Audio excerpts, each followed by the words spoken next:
आजपासून जतचं आराध्य दैवत यल्लम्मा देवीची यात्रा सुरू होते।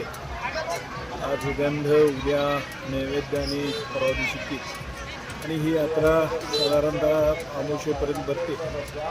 आणि आज या निमित्तानं या यात्रेसाठी महाराष्ट्र राज्यातून, कर्नाटक राज्यातून, आंध्रातून बरेचसे भाविक येतात।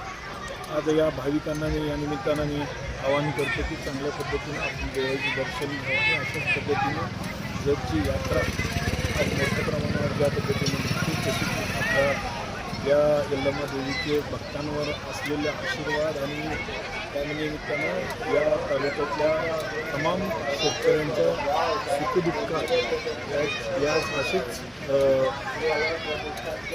ज्या पद्धतीनं चांगल्या पद्धतीनं आज भरभराटी या शेतकऱ्यांची व्हावी अशी या निमित्तानं मी या यात्रेच्या निमित्तानं शुभेच्छा देतो आणि सर्व भाविकांनी शांततेत दर्शन घ्यावं अशी या निमित्तानं विनंती।